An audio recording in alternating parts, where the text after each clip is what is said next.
Today is a very auspicious day, Haribasar Titi, Saphala Ekadashi. Haribasar means day which is very dear to Hari. So if you do devotional service on this day, you will get 1,000,000 times more benefit, devotional benefit. Your devotion to Krishna will increase, his realization of him will increase, and the detachment from all non-eternal things will also increase. And Sanatana Goswami wrote, on Ekadashi day, one has to give up all sinful activities, all enjoyments, and with all good qualities, that is with devotion, one has to do upavas. Upavas, one meaning is fasting from those items which are prohibited on Ekadashi. And upavas also means to reside near Krishna. Krishna is transcendental, so we also have to become transcendental in order to be able to serve him, or in a more easy way, Krishna himself descended to this world in his transcendental form as a name. So if we surrender, we chant his name, then we will be near him through serving him. And that is what Chaitanya Mahaprabhu showed by his own example on Ekadashi day. From early morning, he gathered all his devotees, personal associates, and they started chanting from early morning. Congregational chanting, Gopal Govinda, Hari O Ram Ram, Hari O Ram Ram, in Srivas Thakur's courtyard, whole day, whole night, without eating, sleeping, and drinking. And they were disappointed when the night ended, because they were tasting transcendental bliss of serving Krishna. And also today, so all devotees, they are following Ekadashi for the satisfaction of Krishna. It is one of the 10 principal limbs of devotional service or practice.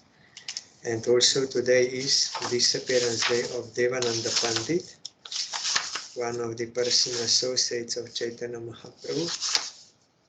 Our Gurudev wrote his biography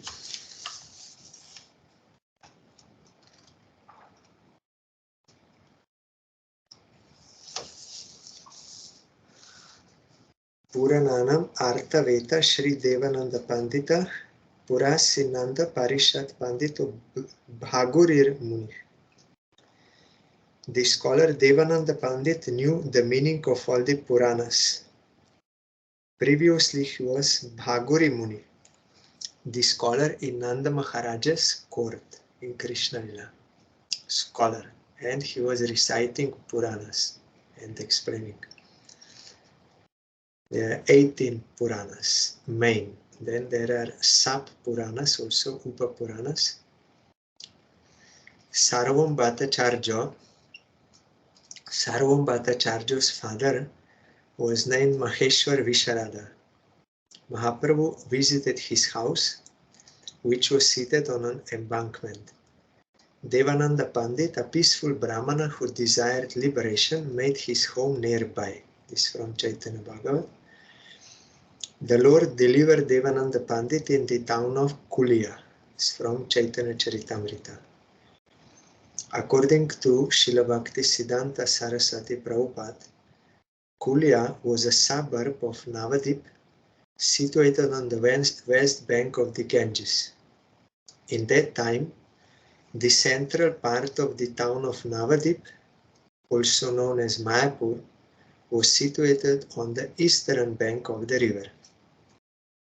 The modern city of Navadip stands on the site of the former Kulia, which is known as the place where offenses are forgiven, Aparada Banjaner Path.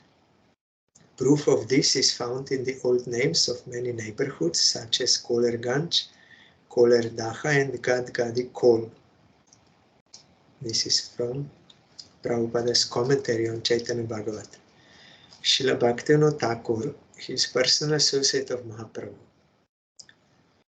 So he was ordered by the Tarkeshwar Shiva when Bhaktivinoda Thakur wanted to go to Vrindavan, and he took permission from Tarkeshwar Shiva. Then Shiva told him, no, you have to remain here in Navadip, and there is much work to be done.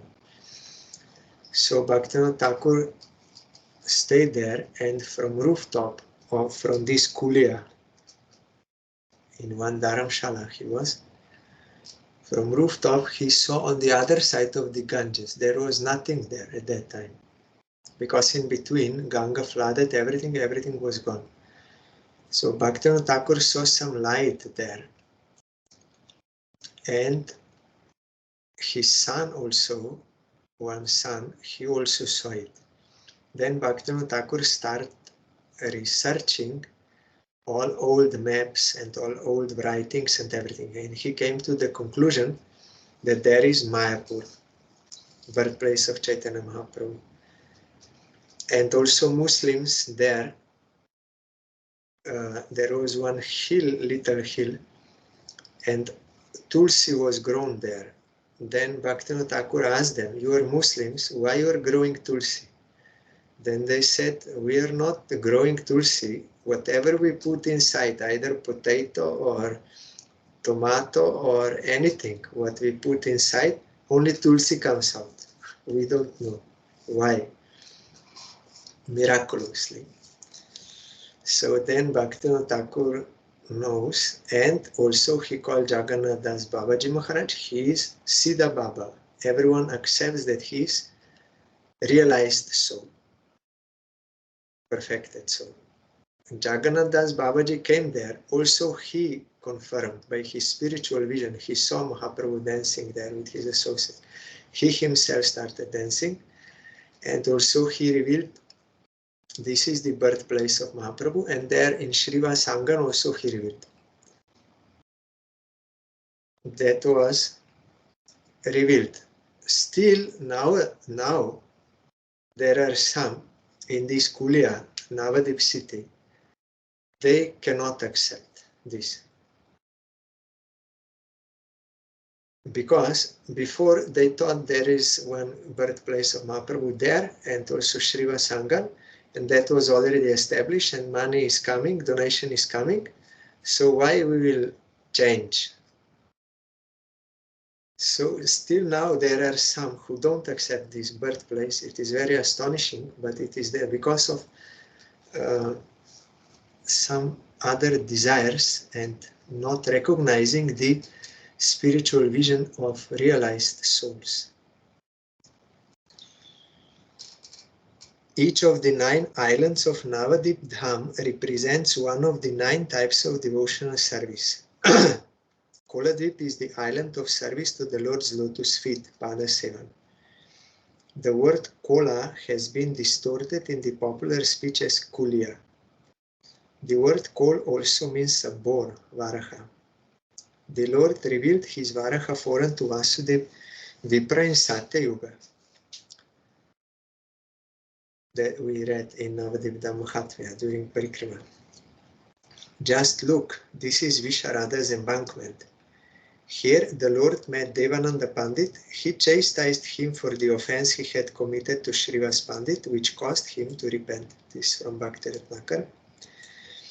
From the above evidence from Chaitanya Bhagavat, Chaitanya Charitamrita and Bhakti Ratnakar, it is clear that Devananda Pandit's house was somewhere near to the house of Sarvam Bhattacharya's father, Maheshwar Visharada. It is thus clearly indicated that his school was situated somewhere in Kulia village. Devananda Pandit was a scholar and an ascetic who had been indifferent to the world from an early age. Although he had won a reputation for his erudition, he nevertheless had no feeling of devotion to Krishna, and so failed to understand that bhakti is the ultimate purport of the Srimad Bhagavatam. Yesterday we heard from that Bhakti Aloka. Different levels of eligibility. So not all are devotees. Though they are following Vedic, even he was reading Bhagavatam, but he could not understand. So it is not that all are devotees automatically. And he was also very, here it is written, being a mumukshu, or one who seeks impersonal liberation, moksha, Devananda Pandit praised dry austerities, that is renunciation, full of this world, and renunciation, and did not speak devotional purports to Srimad Bhagavatam. He's teaching by example, because he's actually devotee, but teaching us. One day, Srivas Pandit came to hear a Bhagavatam recital at Devananda Pandit's house. As he listened to the text of Srimad Bhagavatam, Srivas Pandit became absorbed in a mood of loving devotion and started to cry. Devananda Pandit's faithless disciples threw him out of the assembly for causing a disturbance. Since Devananda Pandit did not object to the action of his students, he was responsible for their offense to a devotee. For this reason, Mahaprabhu was thus angry with him, because they are his disciples. It is Guru's duty to give them proper instruction.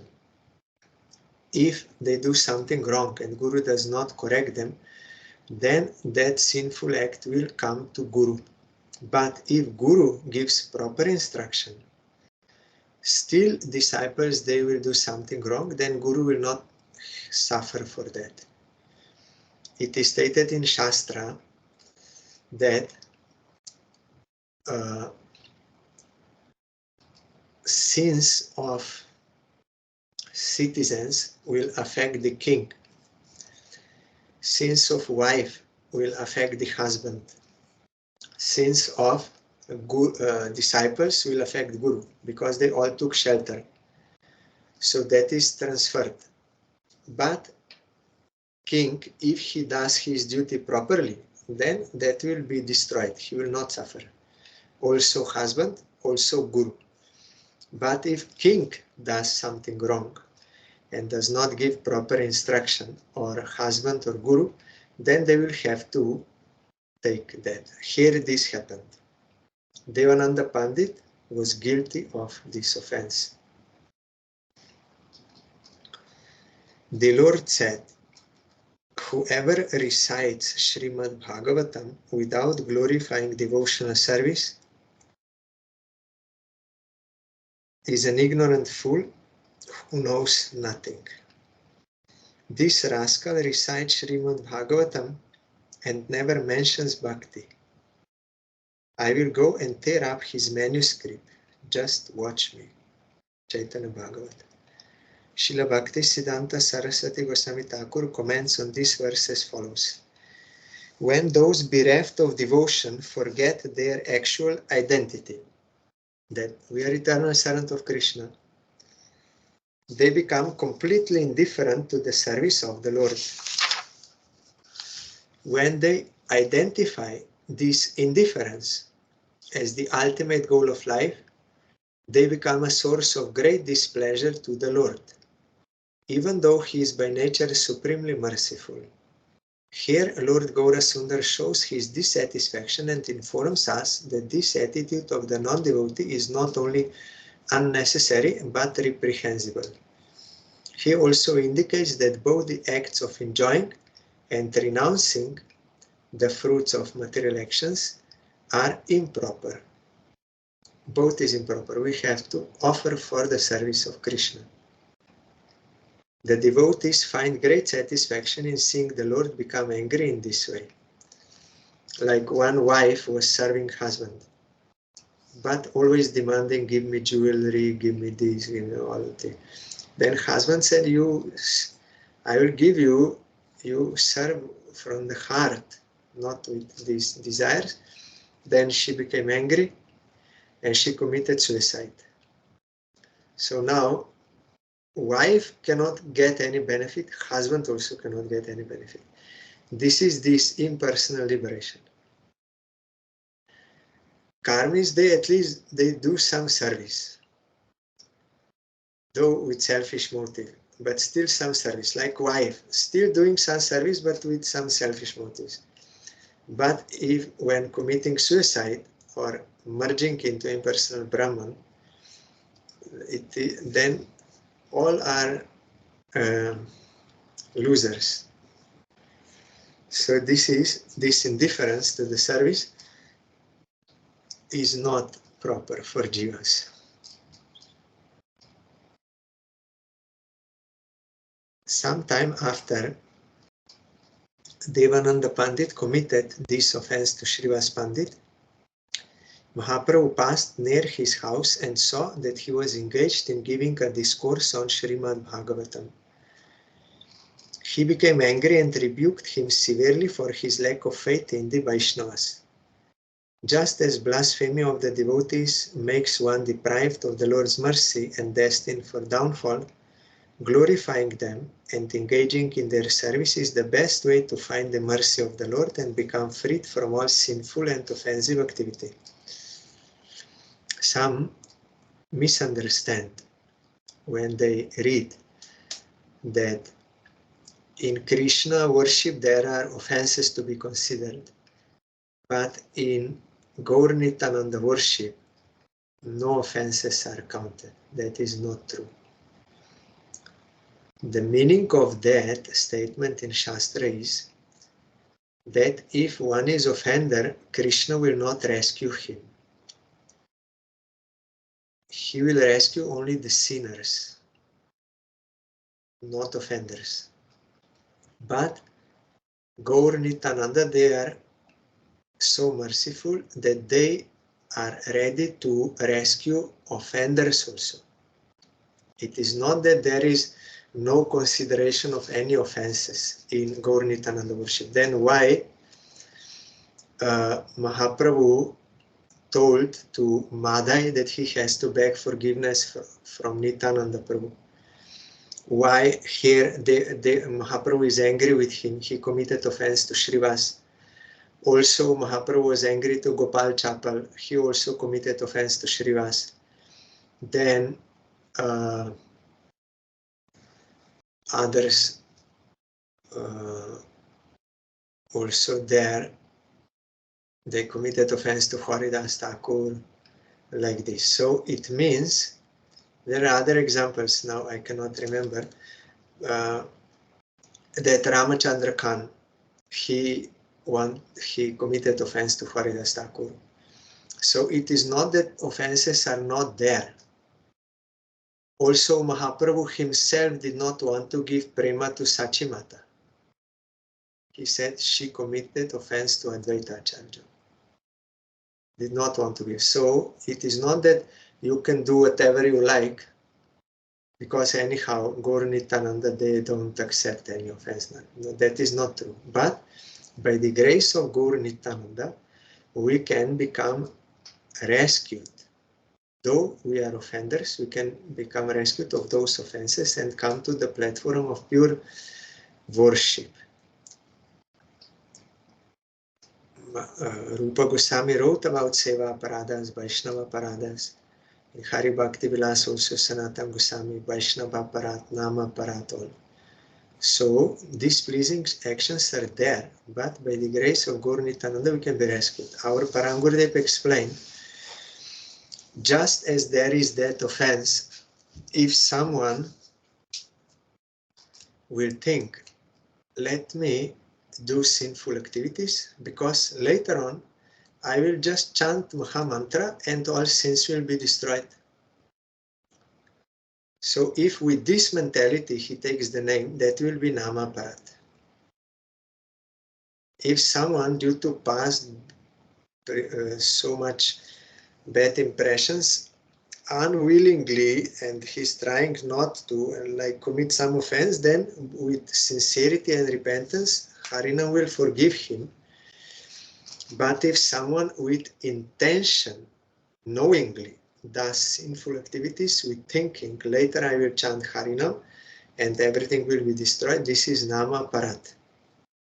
Like that, our Parang Gurudev explained.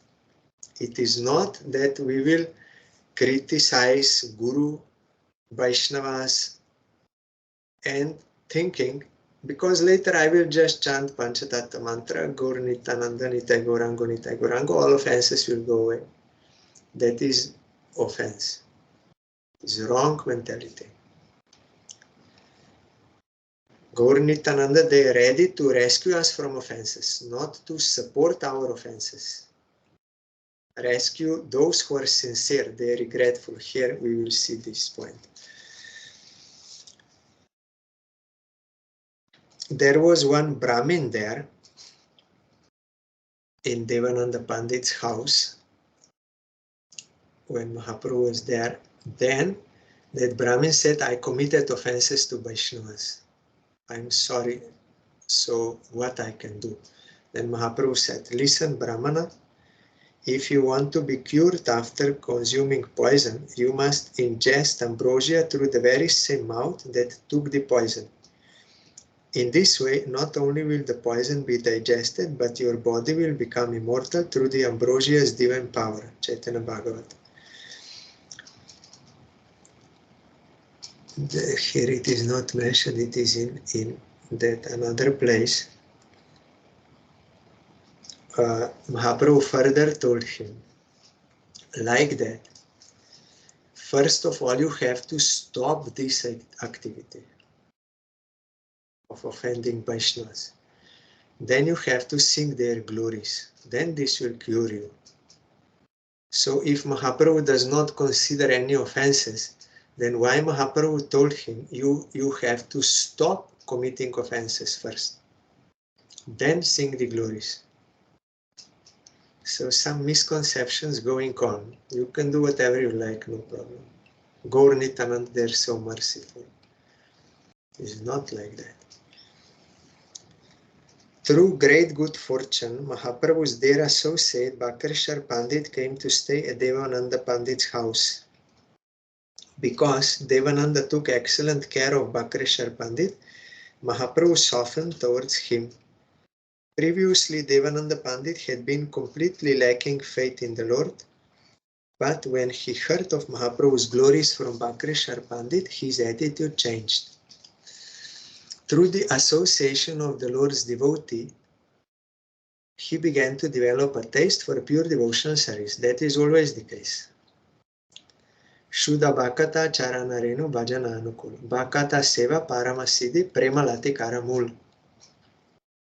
From devotee we can get devotion. We have devotion, but it is dormant. It can be awakened by devotee. Bhaktistu Bhagavad Bhakta Sangena Parijayate. It will be born, that devotion, by Bhakta Sangha. Bhakata Seva Paramasiddhi. Prema Lati Karamul is the root of Prema. Srila Bhakti Siddhanta Saraswati Goswami Thakur writes in this regard, for Devananda Pandit of Kulia, the fruit of service to the Vaishnava was faith in Mahaprabhu's lotus feet. Bhakrishwar Pandit's visit to his house was the source of this auspiciousness. Although Devananda Pandit was a smarta, he was a great scholar and self-controlled. He studied nothing but the Srimad Bhagavatam. He believed in God and had control of his senses. All he lacked was faith in Mahaprabhu. By the grace of Bhakrishar Pandit, this faulty intelligence was wiped away and he became a believer in Lord Gaura Sundar. Devananda Pandit was a scholar of Srimad Bhagavatam, but it was through Bhakrishwar's mercy that he was able to understand its meaning from Mahaprabhu, Chaitanya Charitamrita. Mahaprabhu told Devananda to explain Srimad Bhagavatam in terms of devotional service. It was Devananda Pandit's great fortune that he was able to receive the mercy of the Lord in the form of a chastisement. Devananda Pandit was a great pious soul, for Mahaprabhu verbally punished him. The chastisement of Chaitanya Mahaprabhu is the greatest pious act. Even if one should die as a result of the Lord's punishment, he still goes to Vaikuntha. All demons also, they are liberated when Krishna kills them. And they are liberated because they see Supreme Lord with affection after they are killed. It is in Baladev Vidyabhushan's commentary to Vedanta Sutra. And how is it that demons, when they are killed, they are liberated?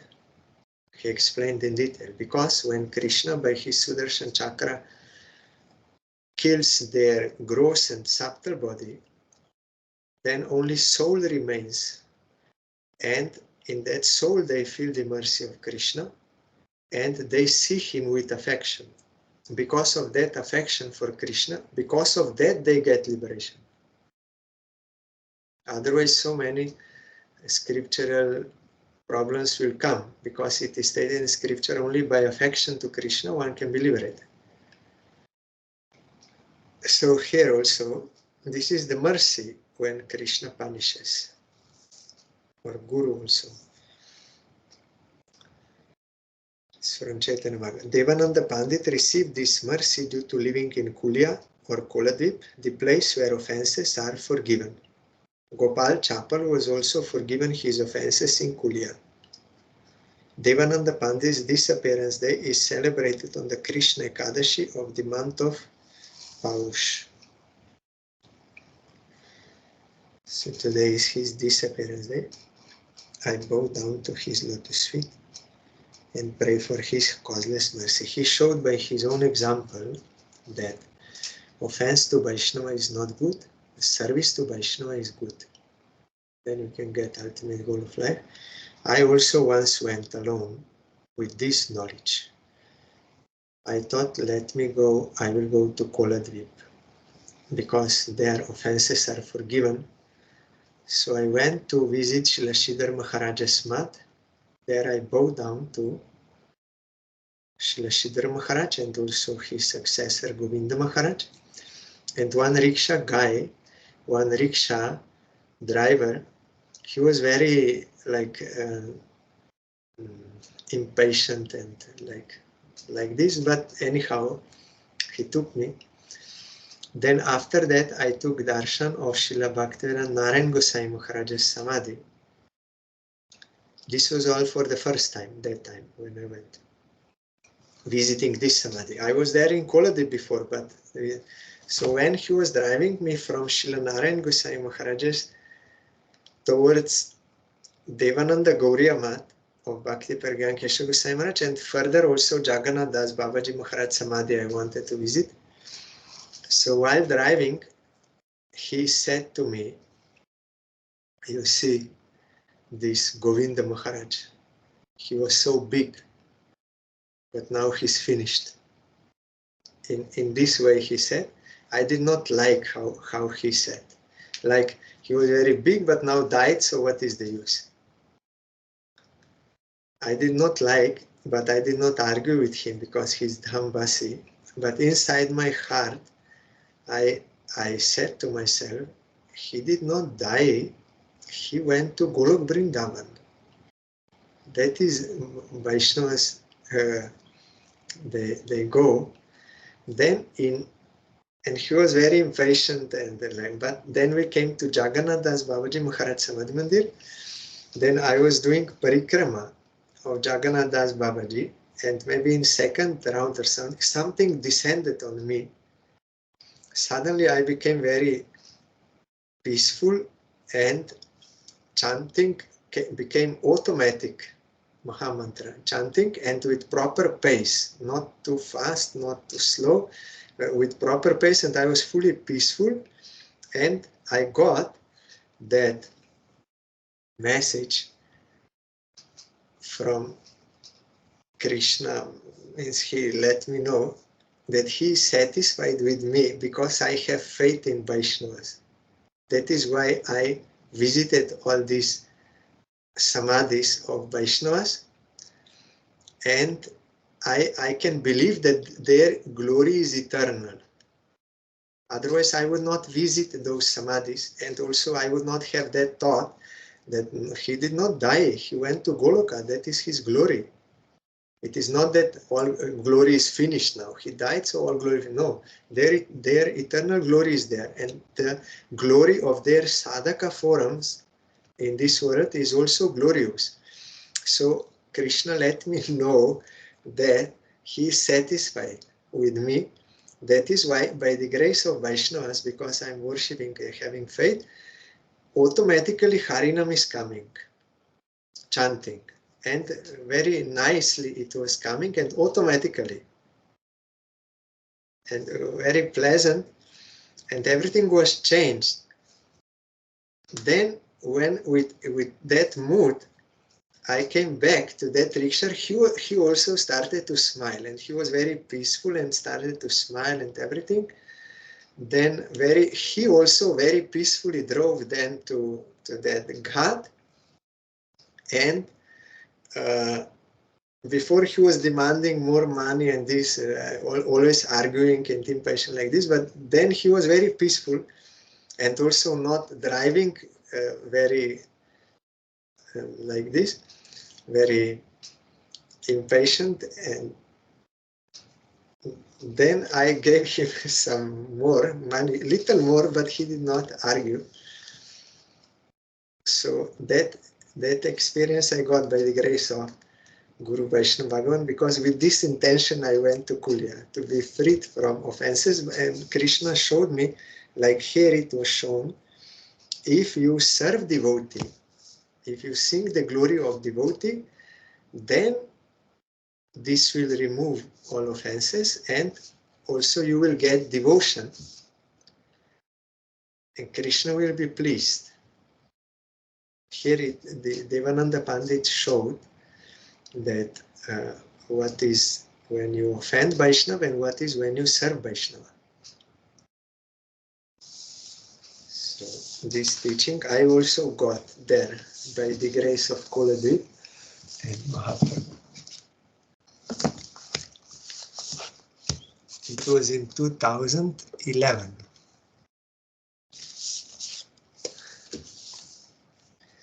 Then also today is Srila Bhakti Prakash Aranya Maharaj's Disappearance Day.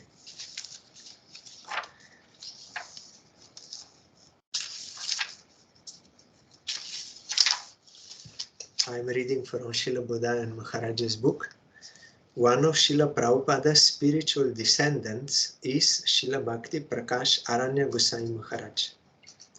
He was born in the village of Gangarampur, Jessore, Bangladesh in 1887. His parents named him Jadunath, which means Lord of the Yadava dynasty.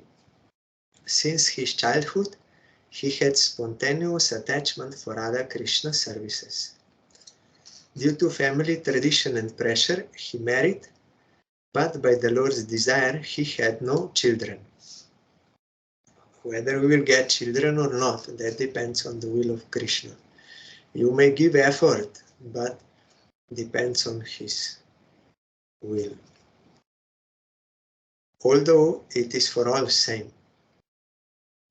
According to karma, or for devotees, Krishna may do in another way, but if it is not in your karma, you cannot get. Although Yadunath faced many obstacles in his family life, he never left his service mood. Yadunath ran a shop in his village. Once Srila Prabhupada came to Yadunath's village area with his preaching team. The local people arranged a public program with Srila Prabhupada's discourses and Mahajan Padavali Kirtans, songs of Mahajanas, great devotees. After the programs, Jadunath came to see Srila Prabhupada personally. At that time, Srila Prabhupada gave him the instruction to engage in the service of Lord Hari to his best ability. After hearing Srila Prabhupada's instruction, Yadunath immediately decided to leave his shop and home and came with Srila Prabhupada to Bagbazar Gauriya Math, Calcutta. This was Prabhupada, like that. Whoever came in contact with him and Prabhupada was merciful, immediately he took him. We heard on his disappearance day how Srila Prabhupada noticed his skill for spreading the loving message of Lord Chaitanya and his sound knowledge of different shastras. He was always preaching at universities and educated persons like professors. All of them were impressed hearing his philosophical explanation. He was also skilled in publicizing various devotional books and magazines. Seeing this, Srila Prabhupada was very happy and bestowed his mercy upon him. Srila Aranya Maharaja's discourses were replicas of Srila Prabhupada's words. After Srila Prabhupada's physical departure, Srila Aranya Maharaj spent most of the time in Calcutta at the Sri Chaitanya Gauriya Math temple of his god brother Srila Bhakti Madhav Goswami Maharaj. Srila Aranya Maharaj had lots of enthusiasm for preaching and used to travel with his god brothers and other brahmacharis. You will find in Srila Bharati Maharaj's book many incidents there he described. He used to perform the Vrindavan Dham and Navadip Dham parikramas barefoot. And he also encouraged our Parangurudev at first to cook for himself, not engage someone else, and offer to Krishna, and also to worship the photos. All this you will find there. Once Srila Aranya Goswami Maharaj had finished his preaching tour in Bangladesh and was crossing the Padma River by boat. As they were in the middle of the river, a huge storm arrived. The boatman said, "O Sadhu, we are in trouble. We will not be able to survive this storm." Srila Aranya Maharaj stood up holding his sannyas danda and started crying and chanting, "Jai Prabhupada, Jai Prabhupada, Jai Prabhupada." At that time, Srila Prabhupada was at Bagbazar Gauriya Math. He called all the brahmacharis and told them everyone should chant kirtan. Aranya Maharaj is in trouble. How he knows? The Guru knows everything. Krishna is omnipresent, omniscient, omnipotent, everything. Guru also, by Krishna's grace, he can see what Krishna shows him. And there is no limitation. So he knew this. Everyone started chanting along with Srila Prabhupada. Meanwhile, the huge storm began to calm down at the Padma River. Seeing this, the boatman fell at the feet of Aranya Maharaj. He was crying and said, "O Sadhu, by your mercy today I have survived. The boat has survived and the other people traveling on this boat have survived." So this is the power of Sadhu. Another similar incident happened when Shanta Goswami Maharaj was traveling. He was sent to Dhaka for kirtan as a kirtaniya. And on his way, his kirtaniya qualification was tested and proved to the world. While going on the sea to reach that Bangladesh, and then he will go up, a storm came, and the boat, that ship captain said, we lost control over ship, so all you pray to God. Then they saw this young brahmachari, And the one who was criticizing him before, these brahmacharis, they do nothing. He was criticizing before, but now he said, you are sadhu, so you pray to God. God will not hear us, but you are sadhu, so you pray. Then Shanta Gosai Maharaj, that time brahmachari, Radharaman, young boy, he said, I will pray, but you should also, together with me, you should repeat. Then he was doing loudly Mahamantra Kirtan, and then that storam was finished and ship was okay, and then they all understood. So his Kirtan qualification was proved. Here also. The point is, our Gurudev, we are all chanting same name, but there is a difference whether one actually took shelter of Krishna or not, or with some other desires, or what is there. Krishna knows everything. There is a difference in quality of chanting. Haridas Thakur is chanting Harinam and Maya comes, he's not attracted. I can chant, but I'm attracted to this world. How is it? There is a difference in quality of chanting. Before his physical departure, he manifested illness pastimes for 2 months at Sri Chaitanya Gauriya Math, Vrindavan. After that, he came to Bengal for preaching and traveled with his god brothers. On Friday, 6th January 1967, Ekadashi Day, at 6:30 p.m. in the house of Nani Gopal Kundu, located in Dalchita, Basirhat, 24 Parganas, West Bengal, at the age of 80, whilst chanting the verse Tava Katamritam Tapta Jivanam, he left his body. This was spoken by gopis. That your Harikatha is keeping us alive. When gopis were feeling separation from Krishna, then they said, only speaking about you, that is keeping us alive and pacifying our separation fire. So we know that the only benefactors in this world are those who speak Harikatha.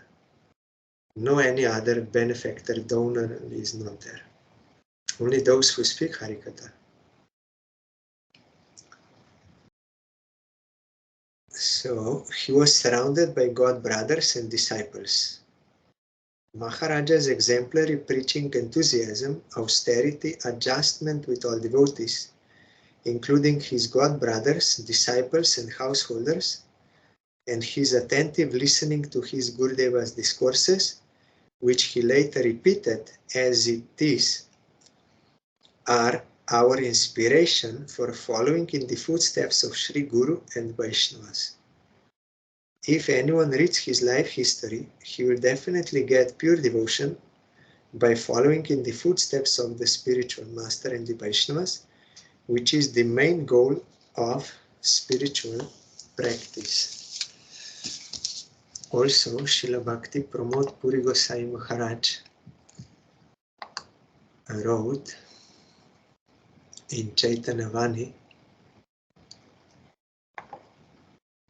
one second, because he's his god brother.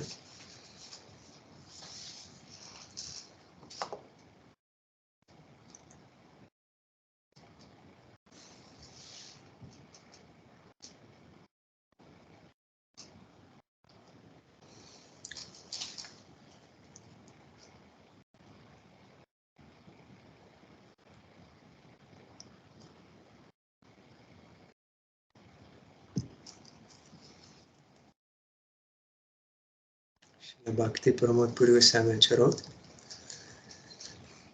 the Shastras state, Ante Narayana Smriti. In the end, one ought to remember Narayan. Thus, the fact that Pujapad Sri Bhakti Prakash Aranya Maharaj, while manifesting his disappearance pastime, used his last breath to utter the verse from Srimad Bhagavatam beginning with Tava Katamritam Tapta Jivanam, which was spoken by the gopis when they were overcome with separation from Sri Krishna, illustrates that he was the recipient of the unprecedented mercy of Krishna and his associates. Srila Aranya Maharaj, a divine personality, infused with the potency of his most worshipful Sri Guru Padma, was one of the principal champions, a living mridanga, so to speak, in Srila Prabhupada's Sri Chaitanya Vani Sankirtan Yagya, the ceremonial and congregational propagation of Sri Chaitanya's divine message. Although he did not receive much in the way of formal education, he has become immortalized in the esteem of learned society, for until the last moment of his life, he helped revive the purest form of knowledge through his dauntless conviction in Sri Krishna Kirtan, which gives life to its bright spiritual enlightenment, that is Vidya Vdujimanam.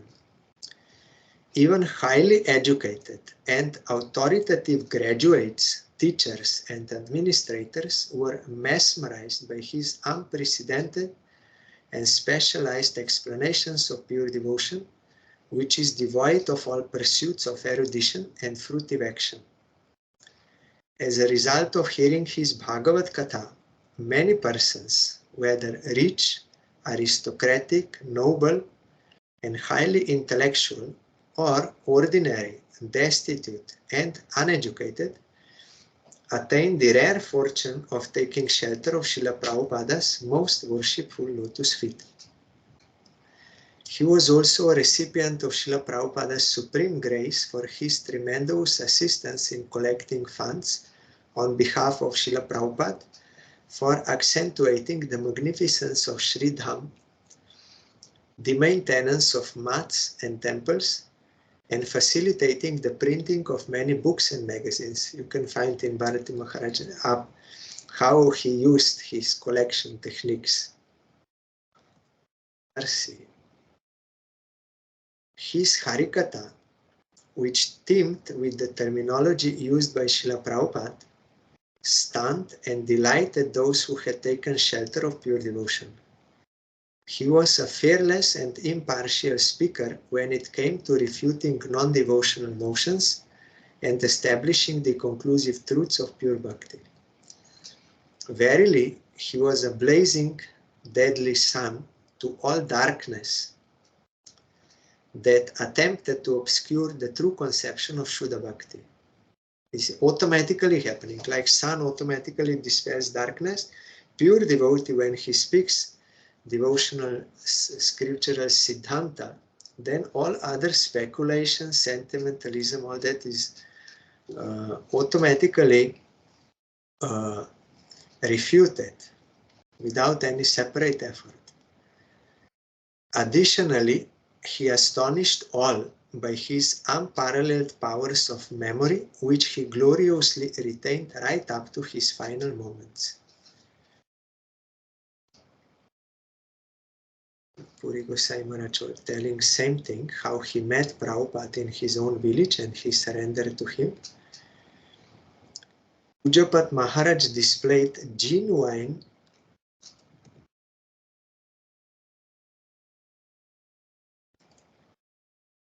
as here Puri Gosai Maharaj is giving evidence from Bhagavatam, how when Jadunath, means Aranya Maharaj, he met Prabhupada and was attracted to him, how he renounced in the way as Joro Bharat also. Here this verse is given from Bhagavatam. Yo dushtyajan dara sutan suhrit rajam hridisprisha jaho juvaiva malavat uttama shlokalalasa. Although he was in his youth, he gave up all that is difficult to renounce. His wife, children, friends, kingdom, and everything else dear to him, as if it were stool.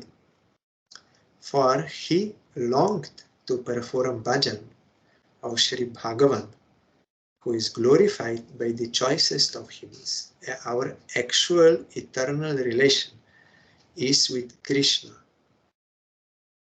So one who realizes this fact, then he can do this. That is possible by the grace of pure devotee, which happened here.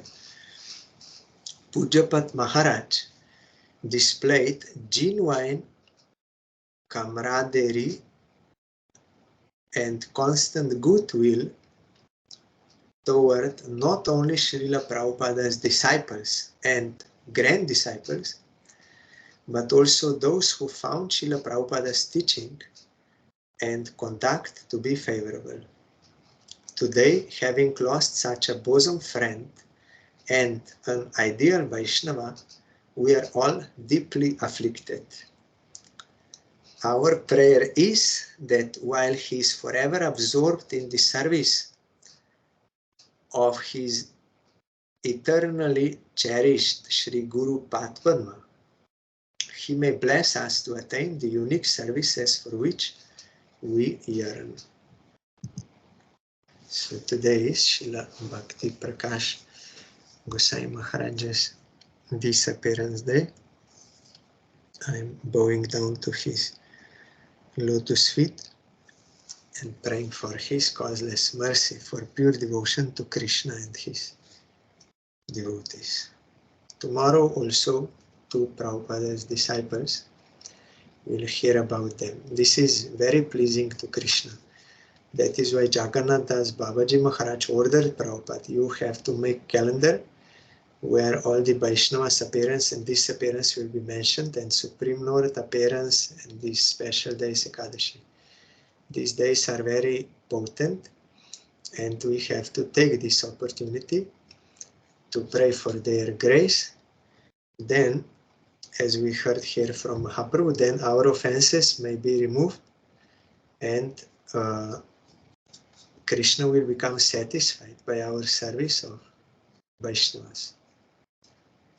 Tomorrow we'll hear.